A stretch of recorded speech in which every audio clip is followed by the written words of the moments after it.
Hey guys, what is up? Welcome to the Pick and Roll Podcast, episode number 81. I'm here with my guy, Nicky Steeds. How you doing, man? Yeah, I'm wired. Yeah, yeah, I feel you. I feel you. But yeah, guys, this weekend is actually the Olympics. The USA basketball starts, and I'm actually going to live stream it. So, Nicky, if you want to join me on that, it's 11:15 in the morning on Sunday. You're more than welcome to. Okay. Yep. And TNT is gone. We're about to talk about that. Yeah. I can't wait till we get to the Olympics part because I got a lot to say.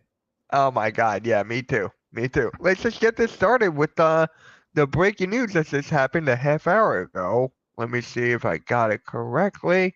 Here it is. Right here. Half hour, 39 minutes ago. The NBA has ruled TNT Media's bid not to match Amazon, and the league will be moving forward with Amazon proposals. Yo! What is that? What's happening? It's about this right here is a bunch of bulljive and baloney. Yeah, I was just gonna say I'm just here for the bull jive and the baloney. I still haven't clipped that yet. I want to clip that and make a remix. I'm just gonna do that too. Actually, I just saw a video as I was coming back upstairs to get on here of the Clippers' new arena. Have you guys seen the Clippers' new arena yet? No, we have not. Oh, whoop, my bad. Oh, no. Nick wants to show all for himself, greedy bitch. Hey, wow. I just heard a commercial. They were just talking about it, and the video shows. You know how I think it's Dallas Cowboys or no LA has that big circular oval board around the whole arena. Yes. Clippers have that, but they have like all the stats on every player you can ever imagine on that board. They also shoot T-shirts out of that board, and then on your seat there is a game controller hooked to your left arm thing, and you can play video games on the big board.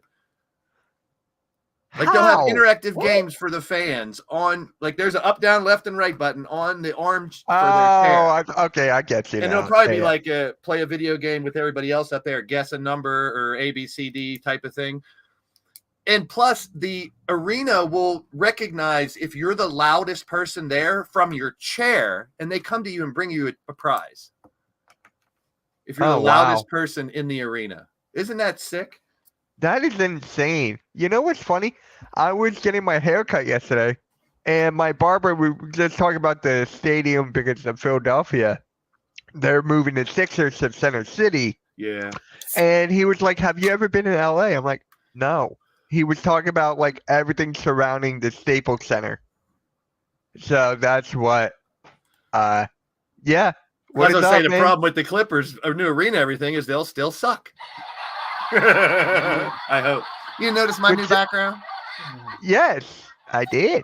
I like it. I got some of my trophies up there from when I was a little kid. Here, hold on.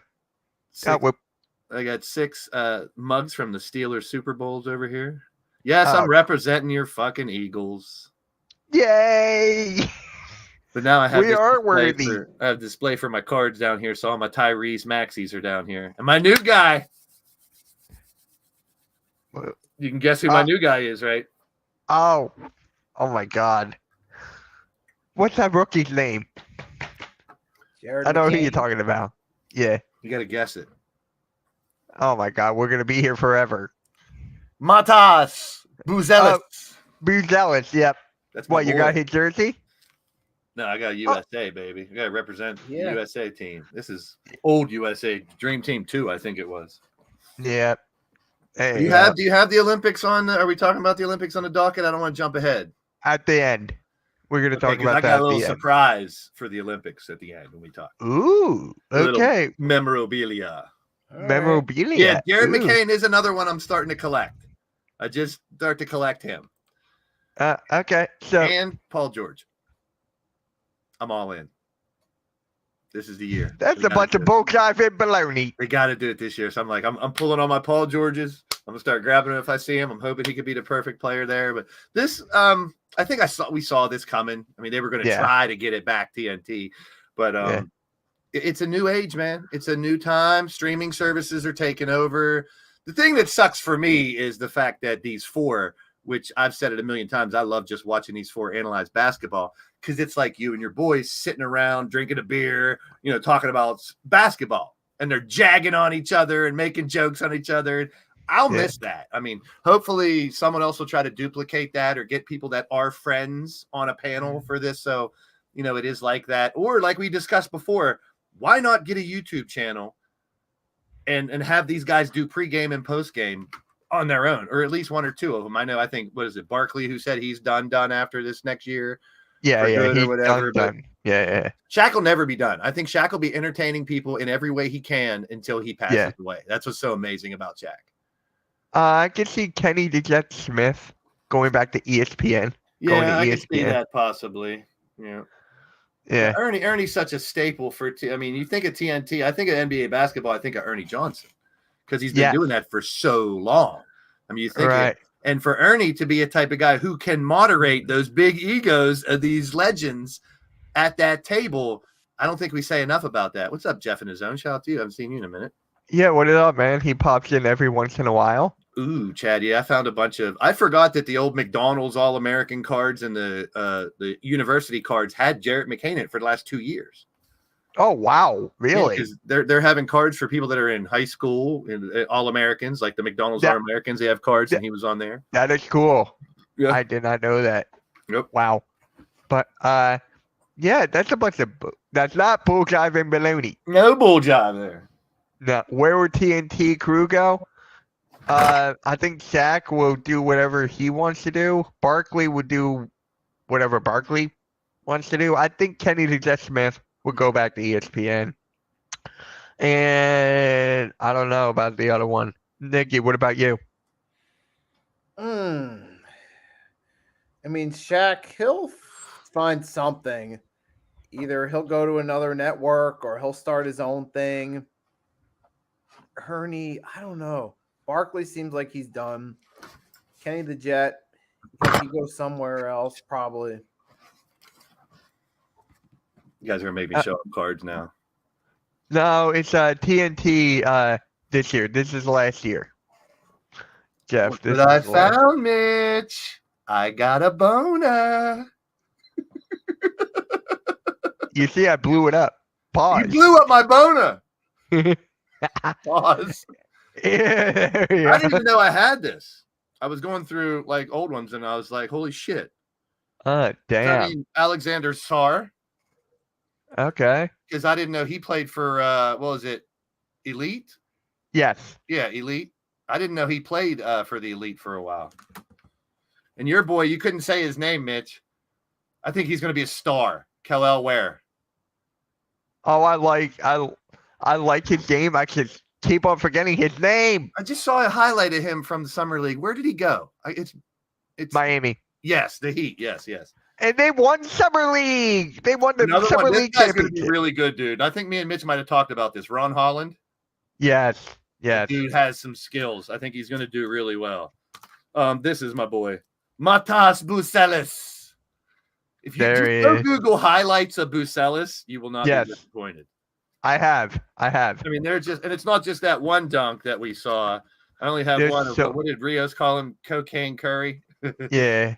Shepard. I think he's going to be good too. He'll be a role player. He's not going to be like a super. I like Reed Shepard. He's a Kentucky boy. Yeah, and I couldn't believe I hit this. That's a Zach Edey autograph. He's the favorite to win Rookie of the Year. Well, we'll see. I mean, hey, it's way too early to start. It could be this guy. Yeah, my God. I got a Brownie James. Actually got two of them. Why? McDonald's All-American. I bought a box of McDonald's All-American cards and didn't realize.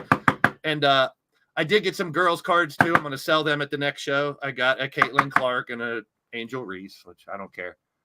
There's your boy, TikToker. Can I have that card? No, but you can have this one. How about the next one? You can have this one. Ooh, how about the next one? You can have that one. You see, you can have this. Everyone, this is not a bull jive and baloney. It's more Jared McCain. No bull jive and baloney here, folks. No. Nicky's probably like, what is this whole? I gotta explain off it, a little Nicky. tangent here onto some of the future of the NBA, man. And we've seen it in the summer league. We can tie it into the summer league. Hey, my boy Gay Guy's in the building. That's my When boy. do you sell these cards? He's awesome. He just buys them online. When and where do you sell them?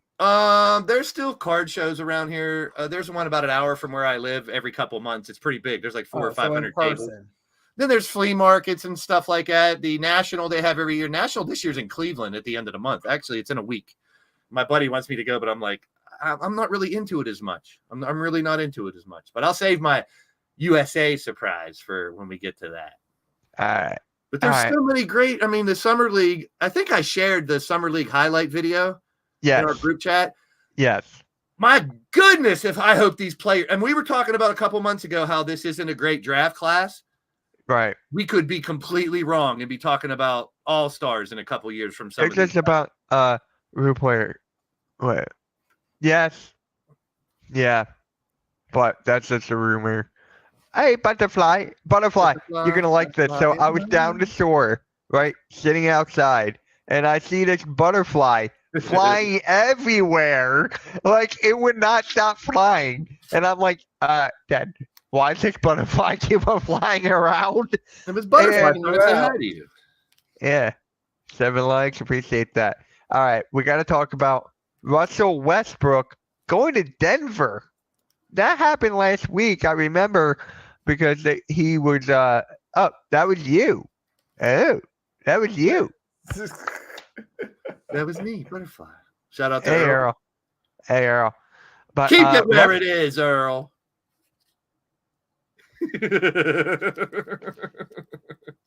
That's a bunch of bull jive and baloney. Bull jive and baloney podcast coming soon. Oh my God. I still gotta upload that video.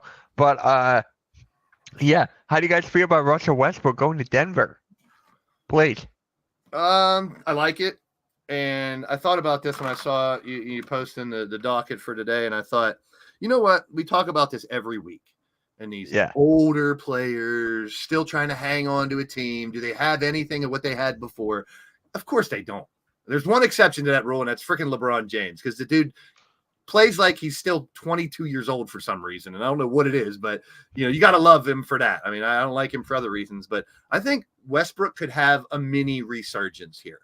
I think it's a spot where it's a team that just won a championship a year ago, so it's not that far off. They lost a couple little pieces, the Bruce Browns and some of the bench pieces that they had that helped them in the playoffs. And injuries hurt them towards the end of the year as well. Like half of the damn league injuries hurt half of the league. But I think this could be a valuable piece to the Nuggets. Now, will he be getting doubles and 30-point games and shit? I don't think so. I would like to see the key to these players that used to be 30-point players, perennial all-stars and all this, the key to them having longevity, they're not going to be LeBron James. Let's get that right out of the way now. But the key to them, longevity to them, in my opinion, is taking a lesser role on some of these teams, not having to be the go-to guy at the end, which Russell Westbrook back in the day was. You can give him the ball, and he's going to the bucket to get you on the free throw line, get you two, or dish it off to someone and make something happen. He's that damn good. Has he fallen off the last couple of years? I think all 4 of those guys were lost in LA last year, the Clippers. They clicked in the middle of the year for about a month, and they were virtually unstoppable. And I even said that at the beginning of the year. I was like, I don't like any of them really that much, individually or together, but if they click, that's a dangerous team. And now George is gone, Westbrook's gone. Clippers are, they need that new stadium to get revenue and some players. But I think it's a good fit. I mean, we'll see, but does that mean the Nuggets might move someone else? Do they have to make room for him? Does it fit contractually? Does it fit perfectly in there so he can just mesh right in? I don't know. I didn't look into the number. It because Utah bought him out. Now, maybe they have to get Westbrook on a cheaper deal. I could see that happening. Maybe like a 1-year deal or whatever. But I don't like it. I don't think it's really necessary because, Russell Westbrook's ego. He's not going to tolerate being a third option. He's going to want to get. That's the key. Just like you said, will he be able to take a lesser role and probably lesser money? Yeah, to keep playing. He's gonna want a triple double. He's gonna want to do that, but that's Jokic's job. It's his team. Him, Murray. I'm telling you, man, Murray's gonna I have so much faith in Murray this year. Nikki, how do you feel about Westbrook? Wait. Before you go, Nikki, I don't mean to operate. Mitch, before you finish on your sentence, I want to ask you a question. Yeah. If he does take a lesser role and a pay cut, then do you think it's a good fit? If he doesn't mind coming off the bench as the backup 2 guard or something. Because he did that before. He did that I'm just before saying, he if volunteered to come does off this the time bench. around, and he says, do you think it's a better fit than you expect? If he does take that lesser role, then will you change your outlook on it a little bit? Maybe. Okay, fair. They're I going to just wanted miss, know. you know who they're going to miss? Kentavious Caldwell-Pope. They're going to miss his game so much. Yeah, I'm sorry, Nikki. Go ahead. I needed to know that answer to piggyback off what you said, Mitch. Yeah, all good. And for Russ, like you said, he has accepted that role before. And there's a good chance with him going to Denver, especially knowing the system. That's pretty much, to me, I'm looking at like they brought him in to be a role player. So I'm pretty sure there was some discussion between the front office and Russell Westbrook before the deal was official to get on the same page. I'm assuming he's going to come in and be a role player to help out. I don't see him trying to be the starter anymore at this stage in his career. Now, will this actually help the Denver Nuggets out? Who knows? Because I'm going to reiterate a point I made in my short on Friday. Russell Westbrook seems like the type of player on paper that his window to win a championship has passed him by. It seems on paper like it'll never happen. But let's not forget, just 4 years ago, we all thought Dwight Howard's window was long shut. But he went on the Lakers as a role player, accepted his role, and helped out. So who says that maybe Russ can't help out as a role player here for the Nuggets? It is possible. We don't know yet, but it is possible. But then again, there's the factor of also got to deal with the Timberwolves, the Mavs, maybe one of these other teams with younger guys stepping up and having a breakout year. But definitely you really gonna have to worry about like the Mavs and the T-Wolves as the main competitors. You know, also Westbrook too, you do have to remember, he isn't what he used to be, right? He's not going to be top 10 scorer, averaging 30, but he is the type of player, whether he's coming off the bench and playing decent minutes or starting, he can still drop a triple-double any game. Like, that's the type of player he is. He's not going to do it all year or make an all-star team, but he still has that in him. He had some great games last year within that foursome. Every once in a while, he'd be the man on top of the numbers, and the other one would. So, I mean, he is that type of player that if the system fits him right, like you kind of say, he kind of fits it. If he takes that lesser role, we might not see Wes brick. Maybe we'll get good old Westbrook again. I'm like, right, maybe. That's bull and baloney. Maybe like a couple of games a year, not consistently throughout the year, but like if a starter's out, maybe he needs to step up that starting role. Maybe it's a game against a team like the Hornets or something. And maybe he has a good game. I think you had a great point though, Nikki, when Nikki said that you have to think that they talked about this. You know, Russell, you're not coming in here to be the man. You know, you got to understand that. You got to think they had that conversation at this point, that he comes in knowing he's not the number one guy. He's not the number two guy. Sometimes he'll be the number three guy. But, I mean, at this point, if you want to play longer, the Paul Georges, the Westbrooks, and these guys, you got to accept a lesser role to some extent. You got to take that mentor position to try to help some younger guys out. You know, to elongate your career, because let's think about it. This is all they do. They're the best in the world at what they do. So I don't blame, just like in wrestling, when wrestlers don't want to retire and they wrestle till they're older. Same thing with NBA and NFL is a little more getting banged up. So, you know, your longevity is very limited there. In that situation. But here, I mean, if Westbrook does do what we're expecting he does do, discussed it already, take a lesser, he could play for 5 more years. But like Mitch said, too, you got to play both sides of the fence. You got to think he's going to come in with an ego, and when he's on the court, he could disrupt the chemistry that the Nuggets already have. You know what I'm saying? Because of the way he plays. Honestly, you can make an argument. He could be even the fourth option behind Aaron Gordon. Yeah. That could, and I honestly forgot who the Clippers got. If Porter ever steps up, I mean, he's never living up to his potential, because Porter, I think, could be a superstar too, but because he's shown signs of it, but he has no consistency. So Westbrook could honestly be the fifth option then. Yeah, that's what I'm saying. I think they brought him in, just like Nikki kind of alluded to, as someone coming off the bench, playing limited minutes, that can add a spark to a team that really needed a spark last year whenever shit happened for them to get back into gear, and they didn't have it. Porter didn't do it. Murray didn't do it. Murray was hurt, so they were missing those pieces. But just imagine Jamal Murray leaving, getting hurt this year. If put Westbrook on that team last year, Murray's out. That's when they started to fall off even more. You bring Westbrook in, that could have filled that gap a little more than they did, and possibly made a longer run because they had someone, that the reason they won it the year before, which we discussed a million times, is because they had that bench. They had bench players that could come up, and it was, it was even keel. It was still really good basketball. Jake, what's up, Jake? What is up, Jake? Thank you for stopping by. So, yeah, it's going to be kind of interesting. You know what else is interesting? Spencer Dinwiddie going back to the Mavericks. It's just a weird name. Dinwiddie? I love his game and everything, and I think the Mavs. His last name is a bunch of bulljive and baloney.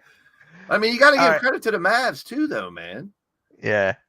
I just got to say this because I know Nikki is probably like, what is this whole thing with bulljive and baloney?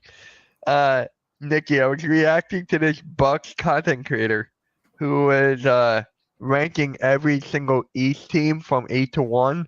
And number 1, he had the Bucks. But at number 2, he had the Celtics. And then he was going, your fans are probably like, we brought everyone back. We should be number 1. And then he goes, you guys know basketball. That's a bunch of bullcrap. That's a bunch of baloney. And then I lost it. And then he replayed the clip like 10 times to make it even funnier. Which he's been going with that for days. You know what you need to do, Mitch, really? Because the dude's a cool guy. I mean, he seemed like an all right dude. I would DM him and be like, listen, let me clip that and use it. Let me use it and let's promote it. Because I think Bull Jive and Baloney is hilarious. And we laughed for like 10 minutes. If I wasn't going live right at that same time, I was ready to pop in and just clown on it with you for a while. And it's all in fun. We're not making fun of that guy. Actually, it's a gold mine because I think it was funny as hell. It's a bunch of bullcrap. That's a bunch. It's just his arms. It's a bunch of baloney. I wonder if that's like one of his things. I doubt it. I really do. It should be. If it's not, he should have a segment every time he does a show and says, now it's time for the Bull Jive and Baloney segment. Yeah. You jingle for it and everything. Bull Jive, Baloney. So It's that Bull video Jive will and come Baloney out time. tonight or tomorrow. Yeah. And I will clip it and make a remix of the Bull Jive and Baloney remix. Were you laughing when I did that on your show? And we'll have it. Oh yeah, and we'll have it as a little clip over here, so we can be like Bull Jive and Baloney. I mean, listen, we talking about Bull Jive and Baloney. We talking about Bull Jive and Baloney. The game. So we're gonna beat a dead horse, and we're gonna Bull Jive and Baloney the hell out of that, just so you know. Because to us.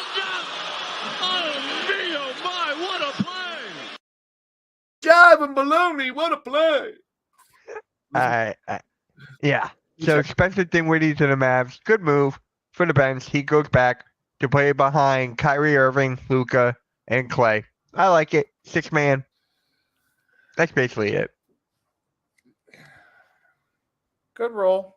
It's better than the role he was in with the Nets as one of their main guys. They saw the difference. I mean, he's not a superstar. Sorry, he's a role player. So, yeah. Spencer Dinwiddie, for his career, he's in a better situation as a role player. And for the Mavs, hey, they realize they need some depth, so they're going all in, trying to get that depth to just make that one big push next season, or that one big extra push to win finals. So I respect them for. What is up, Nick? What is up, man? Yeah, could you imagine? Not much else to say about it, really? Yeah, could you imagine, Blaze, if you go to your favorite team, the Pelicans? Oh God, I just feel bad for anybody that like is a professional finally, and they made it to the pros. And they're like, "Yeah, I'm a professional athlete." Oh yeah, who you play for? The Pelicans. That's a bunch of bull jive and baloney. I'd rather the team be called the Bull Jive and Balonies. I'm going out to dinner tonight, and I know for a fact I'm gonna say baloney. You should order. You're like, okay, Mitch, your turn to order. What do you want? Well, I'd like a bull jive sandwich and a side order of bologna. But Blaze, how do you like this? Waiter waitress is gonna go up to the manager, being like, "I don't think this guy's all the way there mentally." It's literally He like asked for- Mitch is hardly ever Jive. in a bad mood or sad, but if he ever is, I'm just going to start bull jiving bologna in him to get him back into this mode.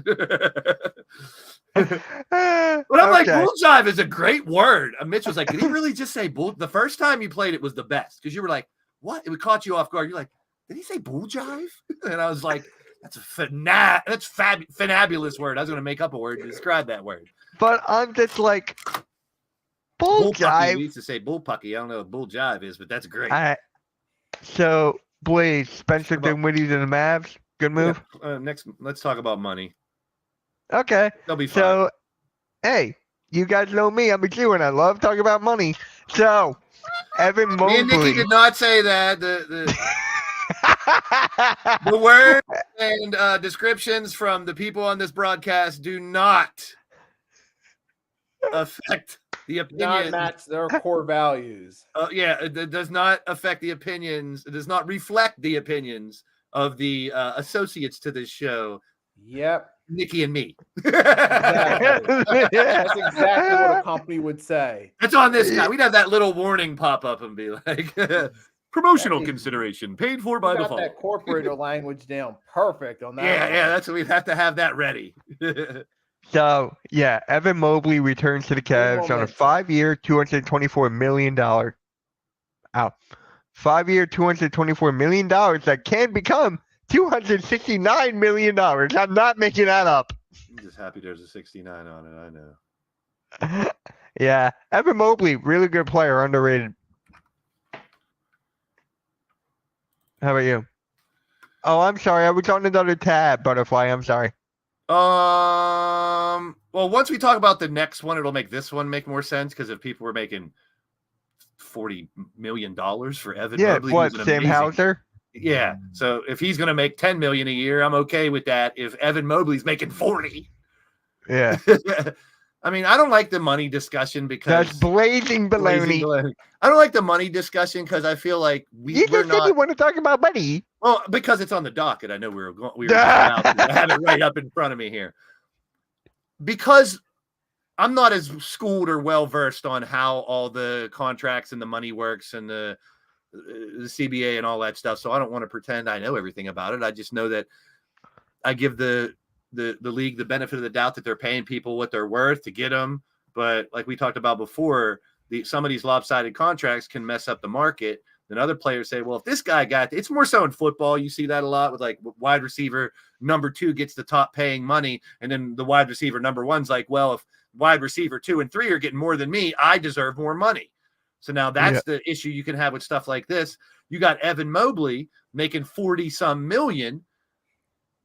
I sure hope Mitchell makes more than that.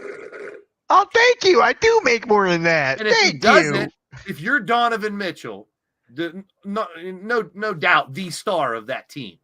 Oh, thank you. Now Evan Mobley is making more than you. Would you go to the general manager and be like, didn't he get extended? I think he got extended, right? So Donovan Mitchell? That's what I'm saying. I don't know how much he makes. So if Mitchell makes 50 and Mobley's making 40, then my argument's kind of moot. Hey, but can I make 69?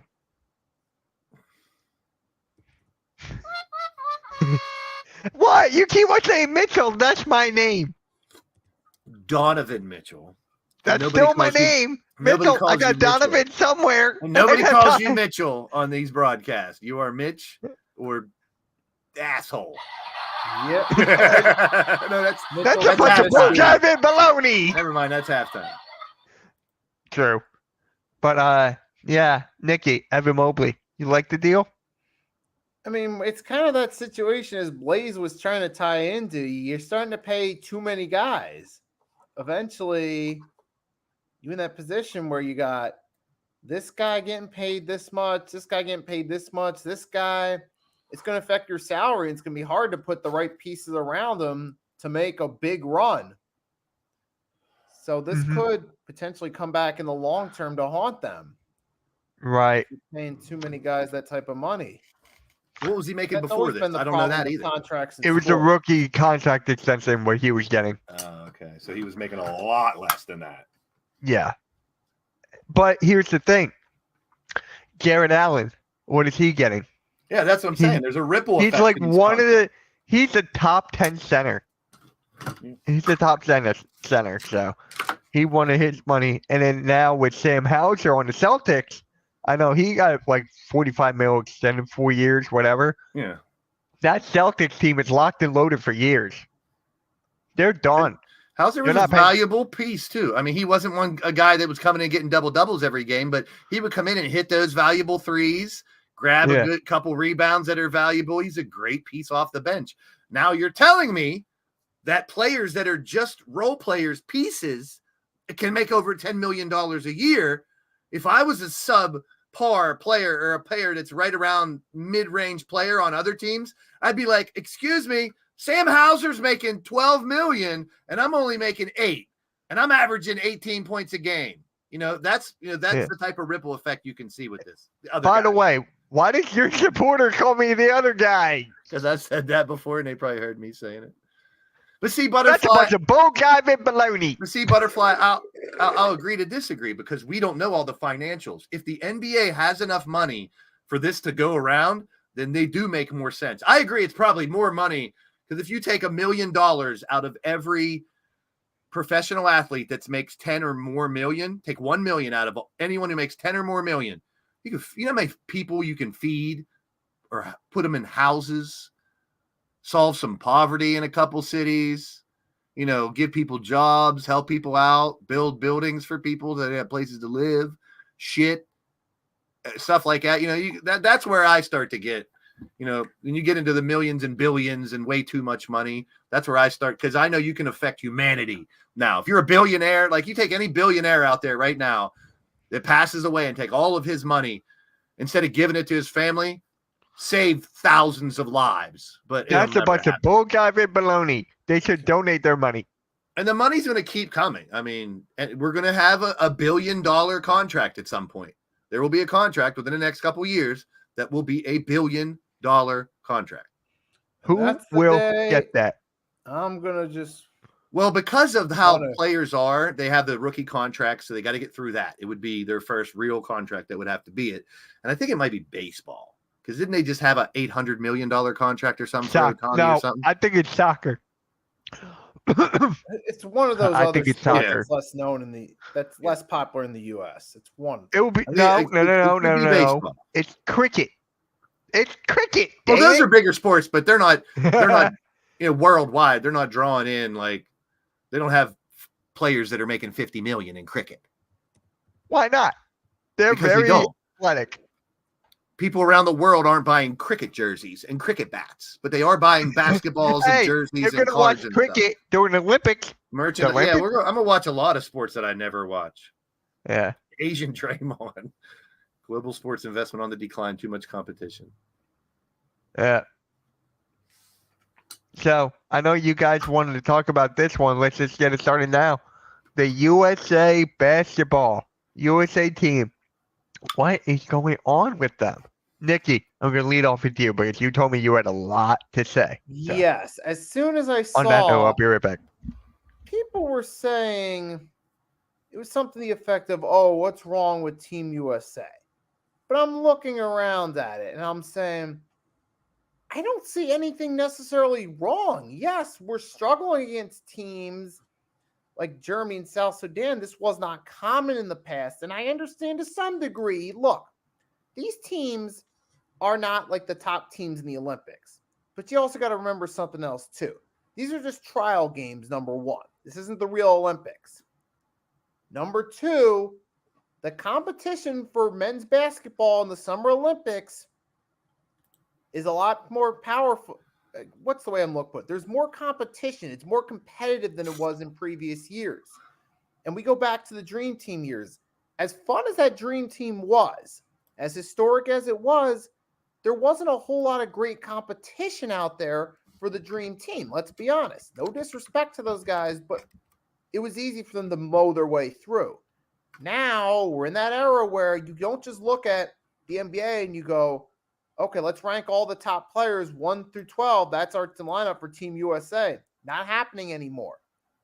It's more competitive now. So it's not guaranteed that the US is going to win a gold medal. So there's that as well. Number one, we haven't even started the Olympics yet. Not to mention, USA still won those 6 games too. Let's keep that in mind. They still won those games. Sure, some of them were close calls, but they still won. We'll still have to see what's also going to happen for real in the Olympics. And you got to remember, it's not a guarantee anymore. Like I said, that Team USA is going to win. It's not like the early years, like the 92s, 96s. I mean, minus the 04 team, but that was a cluster in terms of the structure of it being put together. But then the 08 team, the 2012 team. Now, in just these past couple of years now, we're at that point. You look at players 1 through 12, best in the NBA. You got a few guys on there that's on Team USA. LeBron, Anthony Edwards. Steph Curry could say he's now on that lower side of it. But then some of the other guys that fit in that list, Luka, he's not going to be on Team USA. Giannis, he's not on Team USA. And you could say if SGA isn't there yet, he'll be there by the next Olympics, barring a serious career-altering injury. He's not going to be on Team USA. So, yeah, there's more competition. So I think it's just we're not used to seeing Team USA struggle like this. So it's catching people instinctively by surprise, like, oh, something must be wrong if this team isn't dominating like they used to. So I think that's affecting some people's perspective into thinking to some extent that, oh, something must be wrong if we're not dominating. And maybe that might be the case, but it could also be tougher competition too. But to be fair, we're still winning those games. Now, if they come out there and lay an egg against Serbia in the opening game, then we could look at it and be like, yeah, I know that this is tougher competition, but did you really just lay an egg that badly against Serbia? If that happens, then yeah, we could say, okay, there might be more going on here than just tougher competition, but that still waits to be determined. I mean, sometimes there is overreactions as well, too. So I'm not going to just go there and be like, oh, yeah, something's wrong with them. Let's wait and see. I mean, right now, yeah, things are a little shaky, but hey, they're still winning games. And LeBron, to his credit, even at 40 years old, he's carrying this team offensively. I mean, he's doing his part, and they're still so. But hey, let's just wait for the Olympics. Let's see what happens. Let's not overreact just yet. And that's pretty much my spiel right there, Blaze, if you want to chime in. I'll answer the question literally, because the question is, what is wrong with Team USA? What is wrong with Team USA? And I'm kind of echoing what Nikki said. Nothing. Nothing's. I don't know that one. Oh, sorry, Echo. My Echo just went off because I said Echo. She's like, I don't know that one. Couple things. Number one, you're taking 12 players. Almost all of them are used to being the number one option on their team. And now you're trying to make them a team. All right. So that number one for the coaches is not an easy job. So yes, you can do so much in practice, but then you're talking about a team that might have 2 plays, 3 plays. They're not going to have like a million set plays, but if they're going to practice these plays, it's going to be in these games, these practice games that we're talking about that are just, games to get ready. And like Nikki said, they didn't lose any. And do you think maybe they toyed around a little too much in the beginning, messing around with lineups and messing around, trying different things? Sure.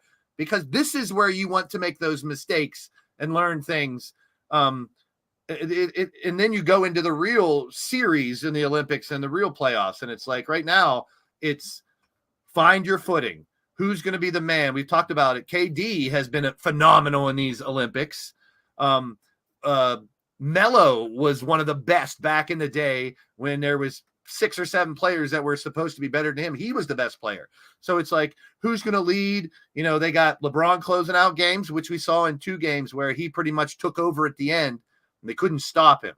If you go back and watch Dream Team 1 footage and watch the first couple games that they played, there is some rare footage of Team USA, Dream Team 1 versus each other, which is phenomenal. It's in an old gym where there's no crowd, there's nothing.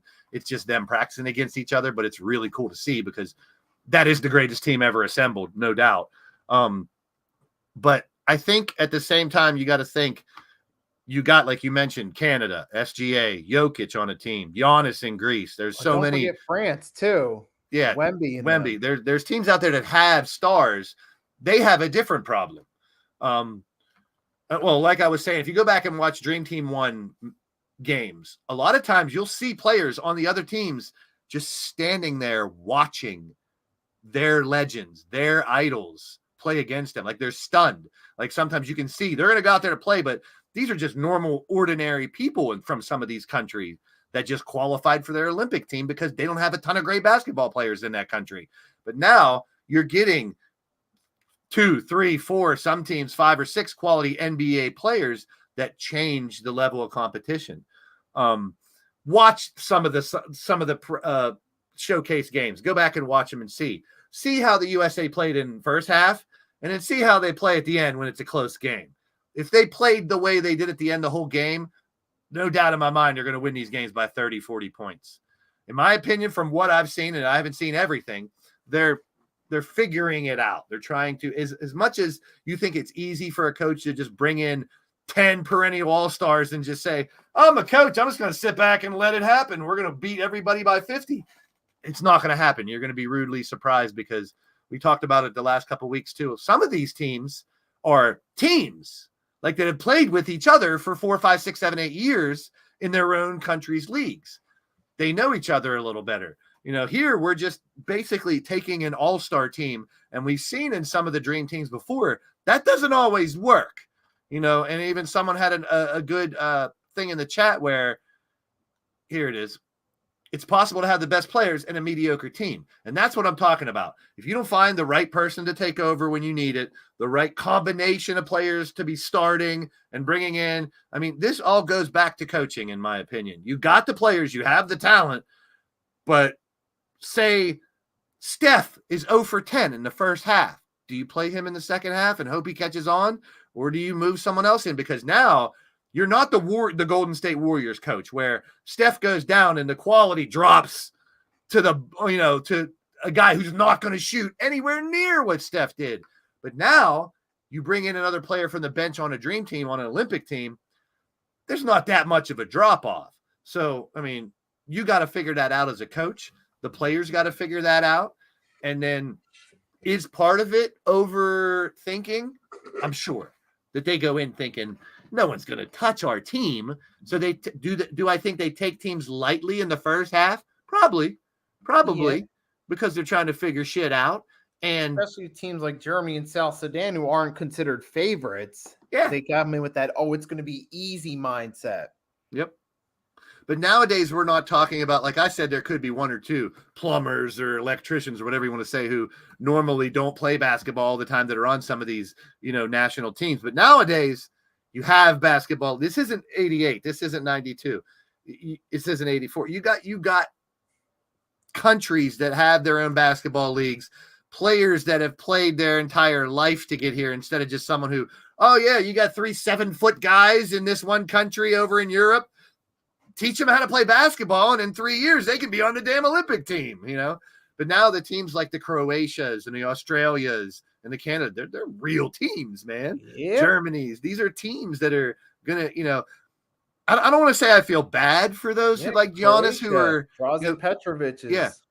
Who does Giannis have, though? Giannis has to carry that team. He's going to have some other decent players, but he's going to have to carry that team. Canada's the closest thing to another all-star team because they legit have 7 or 8 really good players from the NBA on their team. So I think I would be surprised if it's not Canada and the U.S. in the gold medal game. But as we've been talking about, there's a little more parity in Olympic basketball than there used to be. I'm excited to see the 3-on-3 stuff. I'm excited to see some of the other stuff coming to the Olympics. For goodness sakes, we got breakdancing in the Olympics this year. It's going to be fun to watch. You get to showcase and see all these countries come together. I don't want to get political, but the world is a shitty place right now, and there ain't many countries that are coming together, and Pat McAfee on his show earlier today. I'll steal it from him. I don't want to take credit.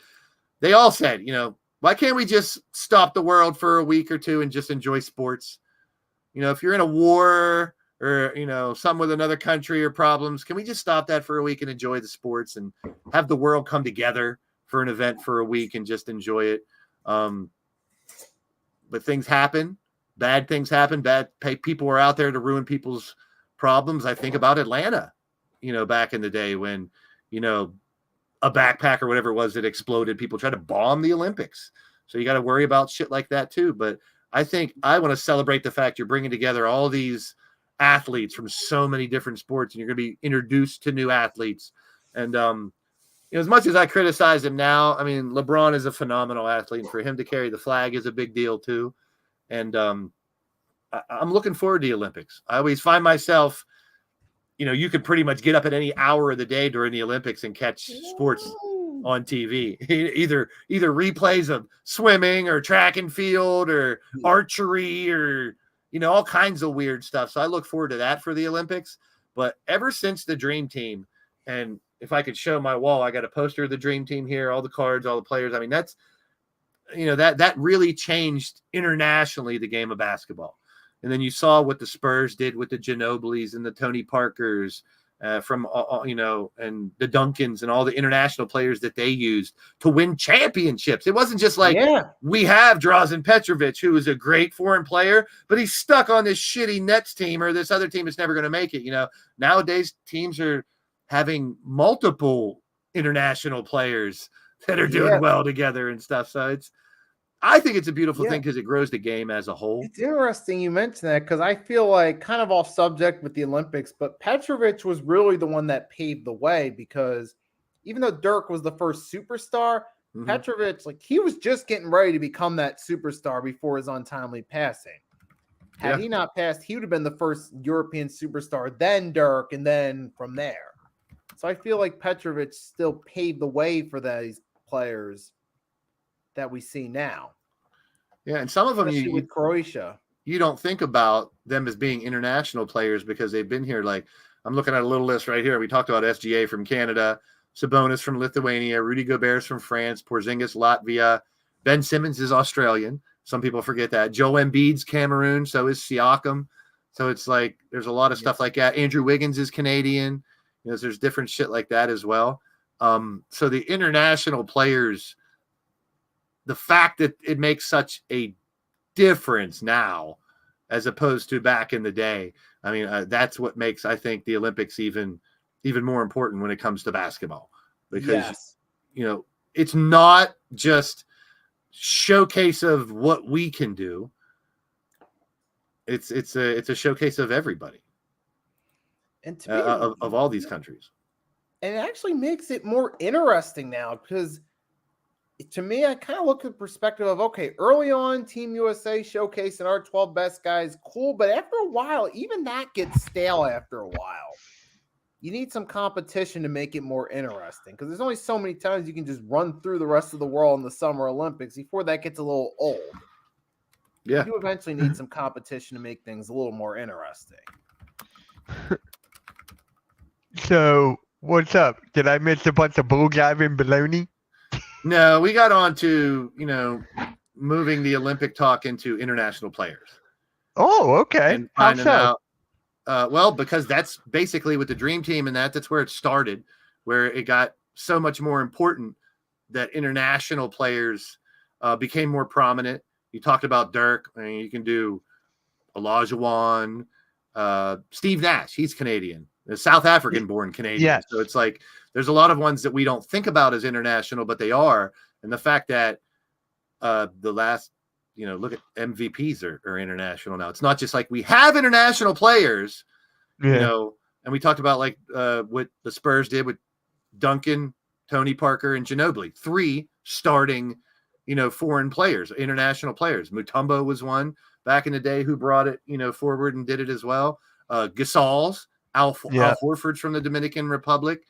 So it's like, it's not just the fact that they have a player. We forget about Yao Ming, how great he was. And Arvydas Sabonis, who I like to call Arpenis my bonus. Yeah. Detlef Schrempf, he was great. Vlade Divac was great. Rolando Blackman was from Panama. I mean, still pretty much South Right. America, but Tony Kukoc, that's another Yep. one. Carl Anthony Towns is Dominican Republic. So there's a bunch. I mean, all the Embiid. itches, the Vujicics and itches and this itches and that itches. There, Noah, Joakim Noah's Luka. from France. Remember AK-47, Andrei Karolinko, Russian. Yeah. Rick yeah. Smits. He didn't do too much. Louis Scola, but I remember he played for a little bit. He's Argentinian. The I like Luke Dragic, Scola. all the Dragiches. And I even mentioned Gore. your boy Ben Simmons, Mitch. He is Australian. All the people know that. That's a Lou- bunch of bullcrap and yeah. baloney. Luau Dangs, Adronis Ilgauskas, Ricky Rubio. Like the way it's changed the game, I didn't realize Siakam's from Cameroon. You know, Michael Oh. Thompson's from the Bahamas. Yeah. Dino Raja. Remember Dino Raja? Wait, you said Ibaka, right? No. Yeah, so it's Ibaka. I forget where he's from, I but said, yeah. I didn't say him yet, but I said Siakam. I didn't say Ibaka yet, but yeah. Jamal Murray, Canadian. A lot of people, the Canadians, you don't think about, but I just said that arguably it'd be weird to me if it's not USA and Canada in the finals in the gold medal game. Yeah. But it like, just yeah. makes me nervous right now. But we were saying, like, back in the day when they came on, like the players, you just had a foreign player, an international player. They weren't like controlling the game, or they weren't the Lukas or the Jokic's of the league, and now they are. So it is a worldwide game. Sarunas Marcellonis. How about that one? Porzingis, there's Ibaka from Congo. Yeah. Turkey Glue. Remember Hito Turkey Glue? Yeah, he's from Yeah, Congo. Turkaloo. Yep. Batum, Turkaloo. he's from France. Batum's from France. No, it's not Batum. It's Batum. Valanciunas, Lithuania. I remember when Lithuania beat the USA a long time ago. It was one of the first times they had like 4 or 5 NBA players on the Lithuanian team, and we're like, "Hey, get ready for it! It's coming! More and more of them." And to me, I know a lot of people get upset if USA doesn't win the gold. I think it's good for basketball if they don't win the gold. Yeah, Because but now here's you're the talking thing. about who won. Why did this other team win? Who's the new star from this other team that helped them win? Should the No. U.S. win? Yeah, they should beat every team by 40. Like against South Sudan, Yeah, but who what I said had at the like beginning, nobody. the thing I said at the beginning, Mitch, was I answered your question. What is wrong with Team USA? Nothing. This is a practice series for them I to work it disagree out. with that. It's about finding the right order of players, the right players to play. So there's nothing wrong with the team. I mean, if you want to say Jaylen Brown should be on there instead of Derek White, No, I'm or not someone else talking should about be on that. there. But I'm not watching talking them about that. play, you watch the first half, they're just fucking around. Then you watch the second half. They get serious if it's a close game. If they're serious the whole game, we win by 30 or 40 every game. Right. But that's not happening because, and I put it on coaching too, because the coaches have to figure out who goes in. If Seth That's Curry's, where I was gonna get. if Steph's where I 0-10 was in going. the first quarter, do you pull him? If LeBron has an ankle that's bothering him a little bit, do you not play him? There's all these questions as a coach. Who's on the bench? Do you mix up the starters? You know, finding that 5 that you want to start. This is not Giannis's team, which you know Giannis is starting and the other ones are starting. If I'm the coach of this team, you want to see different formations, different, and they're not going to have a playbook of 50 plays. You know, it's going to be a lot of isolation. Let this guy go, get the ball to this guy underneath, stuff like that. So they're figuring it out. And like Nikki said, they didn't lose any games. They came close to No, a they couple. lost You could one. say Didn't they lose one? Didn't they lose the they first? had 6 games and they won all 6 in this series. I thought. Yes.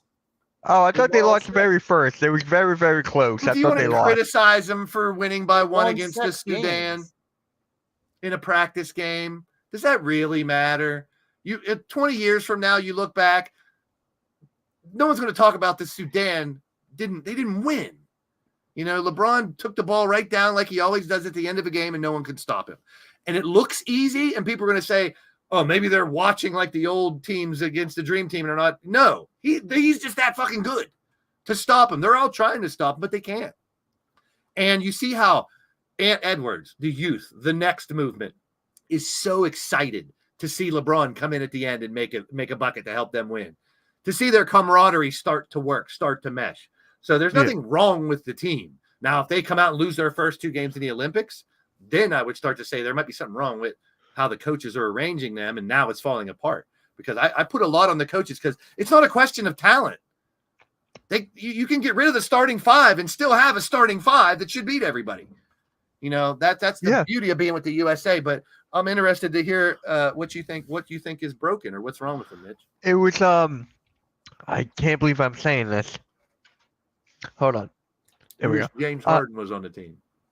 No, that's a bunch of bulljive and baloney. I couldn't even say that without laughing. Yeah, you were laughing. So Right. that's a bunch of bulljive and baloney. Good. I want to hear this bull jive and baloney about why the USA team's broke. Can we stop talking about the bulljive and baloney? You brought it back up. All right, Mitch. It's not my fault. You're the Don't one. encourage him. What's wrong with Team USA, Mitch? Hold on, I'm still Here. laughing over the bulljive and baloney. Here, I'll help you out. What? There you go. Why? So now we know what you're talking about. You're addressing it. It's your turn to explain what is wrong with Team USA. What? So, Nikki, I know I was gonna say this about. I'm gonna just say about Joel Embiid, how he was just like not himself in the first couple of games, and then he did pick it up in the last one, like I said. But it's just like the Olympic style for Joel Embiid is not his best. It's not at his best. That's not the game for him. AD is a better thing. So if you put Joel Embiid, I'm just saying, can you put Joel Embiid off the bench and have AD take that spot? Because honestly, Maybe I that's think what you that have would to work do. better. That's what I'm That's talking about. You exactly- got to find the right mix at the beginning. And I agree with you wholeheartedly, Mitch. The international game does not cater to Joel Embiid's style, Yeah. but he's still a valuable part of the team because here's Oh the my thing. God. Yeah. Some of these teams, ain't nobody can guard Embiid. I mean, that's true in the NBA. Yeah. So you get against a team who doesn't have a 7-footer or something like that in the Olympics, I'd throw a starting five of all 7-footers against them. Deal with that shit, China, or whoever we're playing. Yeah. We're playing Serbia on Sunday. But I think that it's a ramp up. You know, the showcase is a showcase. It's more like an exhibition, practice games. It just so happens to be so much high volume that they have to show it on TV and talk about it. You know, it's like that's like when you were doing that one game, Mitch, and we couldn't find the stats. We couldn't find a box score anywhere because this is just practice. These games don't mean anything. Now, if the USA would have lost one of these games, hell yeah, it'd be all over social media and people be talking about how terrible they are and they're going to be a flop team like that one team that was a bronze medal or something. I mean, to me, because the international level of play is raised, any medal should still be satisfactory for the USA. If they come in third and get a bronze, I'm not mad about it. I want to know what the story is, why they didn't. Because there's got to be a team that played phenomenal or this nobody we never heard of that scored 50 or 40 in 2 games in a row or some crazy shit like that. I'm not against that. I'm all for the international game. So if we have storylines that build and the USA doesn't win the gold, I'm not mad at that. I'm loving the international game.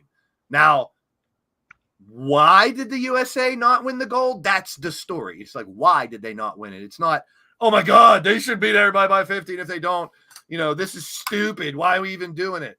No, I'm looking forward to it. And I would not be mad if they don't win the gold. Canada beats USA in the gold medal game. Can you really be mad at that? That's an NBA game. Yeah, I would not be mad at that. No. If they don't get bronze or at least a medal or Well, something. if they don't I'd be medal, like, that's a different story. That's why I said any medal Okay, should be satisfactory for the USA. I'm just saying with the word story with halftime and Yeah. Cody Rhodes, that word is just If they don't win a medal, that would be some bull jive and baloney. thank you. Thank you. And that, I mean, even this, and it's another good point here. A lot of these players, they're never going to get to play with LeBron. Now they get a chance to play with LeBron. You know, they get to against, you know, the All-Star game is an exhibition. We talk about that all the time when it comes around. This is competition. This is fighting for your country, you know, and it's a little more serious from the get-go once the Olympics start than you're going to get in an All-Star game. Now, I'll tell you what, though, since when you go Google LeBron James highlights of that showcase series, what the hell got into this dude? He's doing shit I haven't seen him do in 10 years on that court. Yeah. Double pump reverse dunks and shit like that. Like, I Yeah. love seeing that. You don't see that until playoff time for LeBron. And this year, we didn't get to see it because they didn't make it. So it's like we got to see it for the in-season tournament. So it's Yeah. like to be really great at something and then get to play with your idols and people before that era. I mean, you want to talk about one thing we talk about on this podcast almost every week is the transition into the new era of the NBA. You're looking at it. Look at this team. You have legends that have played for 20 years. You have people like KD and those guys who are perennial Olympians and really great. And then you got this new crop of talent. You know, I feel bad for Tyrese Halliburton. I haven't seen him on the court for 1 second in any of these games yet. Right? He's last man on the bench. And he's arguably one of the best players in the NBA, in my opinion. Right, but he should have at least got some playing time during these practice games to see. He where may or have. if he I could just fit haven't in. seen it. But- No, it's just like when it's close, you wouldn't put him in that situation when it comes to crunch time. But I do like agree I with said, that. you arguably could throw 5 darts at a board with this team, and that's your starting 5, and you're good. Like you Yeah. can literally take all 5 guards, no centers, no forwards, just take 5 guards off of the Olympic team and play them. You're still competing for a gold. Like there's Yeah. no wrong starting 5 unless they're on there and they're not working well together, which that goes back to the coaching. And you think about how we're going all the way back to the dream team because I'm going to do my little surprise here. The dream team, the first team ever, that Olympic team, Magic, Bird, Jordan, Stockton, Malone, Ewing, Pippen. I mean, that's ridiculous. So I went down to my basement today and I found the little gems. Remember when McDonald's used to give cups with the Olympics on it? No. No, because you weren't born. Ooh, nice. But Michael I Jordan, love it. there's a Yeah. Michael Jordan cup from. So if you got the extra large or the large cup during the Olympics that time, they had these cups. So there's Mike, obviously the best one. I'm pissed because there's a crack in the top of it. But these are 30 plus years old. Yeah. You got Karl Malone. I mean, David Robinson. When you have a team like this with all the best players in the world, we talk about big threes not working. Yeah. Olympics teams can sometimes not work either, just like that point before. You got Magic Johnson on the team. You know, this team was beating teams by 50 or 60 because Yeah. there were no international NBA players back then, John Stockton. Right. So times have changed drastically to what we're talking about now. Scottie Pippen. I mean, same team with with this dream team or any of these other Olympic teams, you could literally take the second 5 and let them play, and you're right where you were with the starting 5. You know, it's about finding who works well together, bring the coaching in. Chris Mullen. I don't want to figure out who Do you I have call all of them? I have 8 of the 10. They only made 10 of them, but I have Hmm. 8 of them. I don't know who I'm missing. 1, 2, 3, 4, 5, 6, 7, 8, 9, 10. There's 12 players. Christian Leitner? Well, they didn't make a Leitner because there was no NIL back then. He just got out of Duke. I don't think he Right. could be licensed. But Dream Team 2. Hey, there's a Dream Team 2. They did it again for Dream Team 2. Reggie Miller and Dream Team 2. Think about that. Coming off of a team with all those legends, and most of them retire before the next Olympics. Isaiah finally got to be on the team. That was a huge snub. You want to talk about Jaylen Brown not making it? How about Isaiah not making the dream team, the original dream Well, team? there was controversy there. Michael Jordan didn't want him there. Well, yeah, but still. Tim Yeah. Hardaway. And that's another thing. You got people pulling the strings. And who remembers Thunder Dan Marley? Yep, that was a Yep. load. Even he made it. So Wow. it's like, It happens. I'm looking forward to the Olympics big time because it's pardon the pun, the showcase. It's a showcase of the best players in the world. But now you got a monkey on your back of fighting for your country. I would never compare it to a war or putting your life on the line, but there's a lot of pride involved in this. There's a lot of Oh my honor. God, in yeah. it. Do you want to Yep. be the Olympic dream team that didn't win the gold? I don't think so. So they're fighting No. for that. All the other teams, you bet your ass they want to be the team that beat USA. Can you imagine what that does to a country, a third world country even? South Sudan would have had the biggest party on the planet if they would have beat USA the other day. So I'm almost like cheering against the USA because I know how much beneficial it is to all these other countries and the game as a whole when the US loses. because it's going to be top news. Yep. And it's going to be who fucked up is the news, because you got to put it on someone during that game for not pulling their weight. You know? You mean kind of like what Chris Webber did and called that timeout? Yeah. I You and hated your that. timeouts. You and your timeouts. You get Chris Webber and Kyle Lowry in a room. Jesus. Yeah, but big difference. It's a big difference. there's a huge difference there. Yeah, in about 40 years too. But it's like, just Yeah. enjoy it. I said it earlier when Mitch wasn't here, and it's like they said it on the McAfee podcast earlier today. There's a lot of bullshit going on in the world right now, and I don't want to get political at all. But, There is, yeah. But why can't let's all just drop all that shit, all the wars, all the problems, all the political shit, and just enjoy the world coming together for a week and a half or 2 weeks and ever to enjoy sport. That's what I want. I want to forget about all the other bullshit. Let's talk about sports for 2 weeks and just talk about the world coming together. Look at all these people with different ethnicities, different backgrounds, different colors, different ideals, different religions, and they're all in the same building playing sports together. That should be a beautiful thing. That should not be something that we just push aside and just call another game. That's why the Olympics are so important. Yeah. And it's not only basketball. I know this is a basketball podcast, but we talked about earlier too. You get to see skeet shooting and rifles and, all these wild sports you don't see on a regular basis. And these human beings that are the best in the world at what they do get to be showcased in it. And people in these countries that would never get on TV or nothing, this is their time. And I can't wait. Yeah. Speaking of Olympics, I can't either. LeBron James is the flag bearer. Yeah, I mentioned that while you were gone too. I said, they normally give it to someone in a different sport, but I think this is only the first time I think a girls basketball player had it once. This is the first men's basketball player to carry the flag. Yeah, I think it's pretty cool, honestly. And you got to think, in 4 years, LeBron's probably done. So this is his last Olympics, pretty much. Yeah, he said that. Whether you like him or not, agree or disagree with how he plays now or whatever, if you're a fan of his team or whatever, he's one of the best to ever touch a basketball. And he's proven it 20 years later in the Olympics with the best players in the world. When he turns it up, he's the best on the planet. No doubt. Still, no doubt. When he turns it up and is 110%, no one can stop him. And here's I respect the thing. him for that. Can you see him playing I know his contract is 2 years. Can you see him playing another one? Because his other son is going to be in the league. Bryce. I think Bryce's rookie year will be his last year. I think. That's what I think too. And that'll be 3 years from now, right? Yeah. So the third year, 2 years from now, through the third year, this year, next year, and the year after, then Bryce would be what's he now? Is he a junior in high school now? Yeah, senior around there. Well, that matters because we're talking 2 or 3 years. If he's a junior, he's got 2 more years because he's got to go senior and then 1 year of college. Yeah.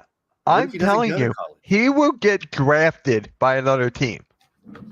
I'm excited to see his development this next year and a half because look how good he's gotten over the last 2 or 3 since we started talking about Bronny a couple years ago. And then you got this goofy looking Urkel little brother who everyone thinks is some joke. And then he gets the growth spurt that Bronny didn't get. He gets these ups that Bronny doesn't have. And he's got more of a body. And look at LeBron, though, compared to some other players. He's right there with them all, height-wise. The 7-footers, the 6.5ers, he's still up there. He's a tall dude. He's a bigger guy. Bronny's a short kid. It's a shame he didn't get his dad's size. I'll say that for my boy Rod Gallagher down in West Virginia, too. His dad's 6'6", huge guy. If he would got his dad's size, he'd be fighting for spots, too. He's actually in the NCAA football game, which is really cool. Someone that I know that's in that. He's in the NCAA football game. He posted it on his Facebook. He's like, this is pretty cool. It's him playing the game, and he had his player up. Oh, wow. Can you imagine playing a video game with you on it? That is crazy. Yeah. This is actually funny. When I used to work at a summer camp.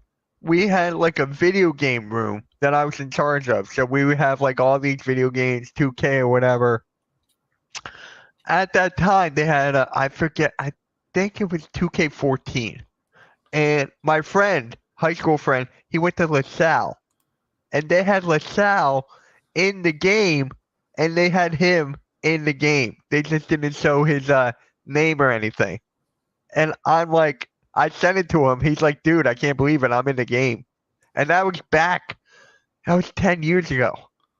A lot had changed. My man Solo in the building. Yep. LeBron's a monster with speed. Yes, sir. Like basketball's Brock Lesnar. That's a good comparison. You know, for someone after Brock, this long. No. It's Roman Reigns.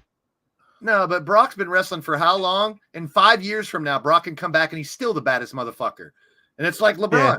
LeBron's been playing for 20-some years. He's But still the baddest motherfucker. LeBron is the greatest, and same with Roman Reigns right now. Nah, if I would do all-time wrestlers, Brock's still a little bit ahead of Roman. Roman has one long title reign. Let's not get into wrestling because then I'll talk for hours. I That's a want it, bullshit but and baloney. you see where I was getting at. But I mean, I think let's stop, regardless of your opinion on LeBron, and enjoy him while we can. Right. I mean, we couldn't hate to say this because I definitely put Jordan way above anyone else ever. But when Jordan ended his career with the Wizards and stuff like that, it wasn't that much fun to watch. He didn't play all the time. He wasn't the same Jordan. He showed little things of brilliance here and there, but LeBron's still doing it, man. At 39? Is that what he is? Yeah. Here's another player you got to appreciate, Curry. Because with his 3-point shooting alone, look at that, how much he impacted and changed the game. A couple of years ago, I thought we were going to see LeBron and Curry play together on a team. I did too. They play really well together. They do. And they have fun with it, and they're a great complement to each other's game when they play. I mean, if those two would have ever ended up, I mean, they are on a team together, our Olympic team, so we should not lose. But you can't expect 110 LeBron and 110 Steph all the time. But if you do, those are the two best players in the world right now. I mean, you can have some arguments for a couple others, but those are the two best players in the world. In my opinion, by far. Yeah, and then if you want to nitpick, you can throw Giannis, Luka. Like, I don't want to nitpick. There's a dozen I can put right behind them, but you gotta. There's elite, and then there's super elite, which is like you gotta acknowledge them. Yeah, this is like I said. Stop for a second and realize whether you're 20 years old or 15 or 30, you might tell your kids that you got to see. Because like me now, with some people that are in their 20s, I'm telling them about Jordan, but I can't expect them to understand. Because they didn't tune in on a Sunday afternoon and watch Jordan torturing teams over and over and over live. So I don't expect it. Just like I wouldn't expect someone a generation before me for me to understand Bill Russell or Wilt. I've never seen them play consistently for a long time.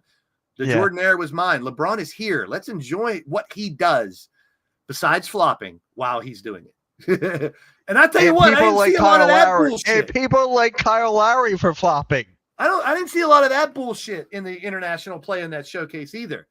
So it's like, are they only putting that shit on? Or maybe the international refs don't give a fuck and they're not going to go for that bullshit that the NBA lets go. And other things, I hope these international refs, are more unbiased and they're not going to favor USA for this or that because they got 5 boys and all their boys love LeBron or some dumb shit. I don't know. I don't want that. Call a game down the middle regardless. And less flopping, less bitching at the refs. This is the Olympics. Yep. So, Nikki, Friday it starts, right? Opening ceremonies are Friday. I don't know, but USA plays Sunday. Yeah, I think it starts Friday, I guess. Friday's opening ceremonies on the river. Ooh. Nikki, I know I was out, but can you just, summarize what you wanted to say about the Olympics? About USA basketball team? Main things were there was nothing wrong necessarily with Team USA. Number one, people were quick to overreact. 2, they were really just practice games. And 3, it's not like the old days where Team USA, you look at the best players in the NBA, 1 through 12, put them together on a team. Now there's more competition. So it's not like the guarantee that USA is winning the gold, even though they should, but it's not guaranteed. There's actually some challenges along the way. Right. We're just talking a handful of games, too. Yeah. Right. Yeah, you guys are right. I'm just used to, just USA dominating everybody, going up and down the court, playing 2K on sliders all the way up. And they haven't had a lot of ramp up time. Think about it. NBA season just ended not long ago. For some of these players, like the Celtics players and stuff, they were just playing not too long ago. And they're Right. used to taking off after the season, relaxing for 4 months or something, before getting back into it heavy. So it's a little bit of culture shock for some of these guys, I'm sure, to go right back into heavy training and taking this shit seriously to bring us a damn gold medal. So don't get me wrong. Don't get it twisted what I said earlier about, if they lose, it's not a bad thing, or I wouldn't be mad. I want them to win it all. Yeah, I get what you mean. Yeah. But Of course. I'm a fan of the game in general. That's why I'm a Sixer fan, but I'm more of an NBA fan than I am a Sixer fan. I'm more of a. I love the Yeah. whole sport so much. Like I'm not So even do from I. Philly, so I don't have a hometown attachment to it like some of you guys would. I got the closest one, and my favorite player was Dr. J. So here it is. So, but if you ask me, I would say I'm an NBA fan over just Sixers. Because as much as Yeah. I love watching the Sixers, I love watching the Mavericks and the Timberwolves too. I love watching basketball in general. Like I you do. tell me I can watch the Sixers versus the worst team on the planet, or I can watch the Timberwolves and the Mavericks like we did in the playoffs. I'm going and watching the Timberwolves and the Mavericks. I'm gonna watch the Timberwolves and Mavs. Yeah, Yeah. I want to watch the better game, because I'm a basketball fan, I'm an NBA fan. Yeah. And I don't know. I just think we should just celebrate it while we can and hope for the best. Hope we have some competitive games. I hate to say the word again, but I want some nice storylines out of this. I want a story. Like, here's this guy from Lithuania who we never heard of, who averaged 35 a game on all these, some weird shit like this. Or here's this 290-pound guy that's huge, but he's banging threes in an Olympic game or some crazy shit. Oh, No. I'm waiting for that. I'm You waiting can for see that. crazy shit like that. Or here's this guy who's 5'6", and he's torching the U.S. team. What happens when that happens? That's all we're talking about. This little guy that no one knows about who's playing out of his ass and almost beat the U.S. team or whatever. It's still a story if they almost beat us. Yeah. So I'm looking forward All to right. it. I didn't look into a lot of the 3-on-3. I is- didn't either. There is 3-on-3 though, right? Yes. I was looking at the schedule today. There is 3-on-3. Did any NBA players get in it? I don't know. See, that's what because if I'm someone who got snubbed, go to fucking 3-on-3 team. Yeah. You can still be on the Olympics. Right. I mean, Right. especially I'm if actually you're curious. who will be on the Jimmer Fredette is on the team. No way. Canyon Barry, who might be a Rick Barry kid. It sounds like it. Kareem Maddox, Jimmer Oh, Fredette, and Dylan Travis is the men's 3-on-3 basketball team for the Olympics. Dylan Travis, that's a name. I have a Dylan Travis in my wrestling company. He's from UK. His wrestler's name is Dylan Travis. But, I mean, Jimmer Fredette's a name we've heard of, Oh, that's gonna be so fun to But watch. there's your team. Yeah. Now, I'm going to have to ask the other question because we've talked about this the whole show. International. Maybe there's international players that are playing for their Olympic 3-on-3 team. Yeah. So there could be other NBA players that are going to be in that. I don't know. But I mean, Who knows? these 4 guys aren't NBA players. So is the 3-on-3 not eligible for NBA players, maybe? I don't know. Next week on the Pick and Roll podcast, we dive deeper into 3-on-3 NBA men's basketball. Yes, sir. All right. 'Cause, I mean, with we got that- the Olympic team, but I don't got like anything Yeah. else. Right. With that being said, guys, make sure you hit that like, subscribe to the Hardcore Sports Network, subscribe to each of our channels. Next week, Coach said, Rios will be on next week, so we'll That's talk right, a little bit hopefully. basketball Rick with Barry. them. It's Barry's kid, Brent Barry's brother. That's Remember Brent Barry, the dunk champ, yes. with the jacket and everything? Yeah. Yeah, I used to. I looked like it when I didn't have the beard and everything. I had hair. I looked Yeah, like you Brent told Barry. me that. You told me that. All right, guys. So with that being said, make sure you hit the like, subscribe, go check out us on Spotify or Hardcore Sports Network.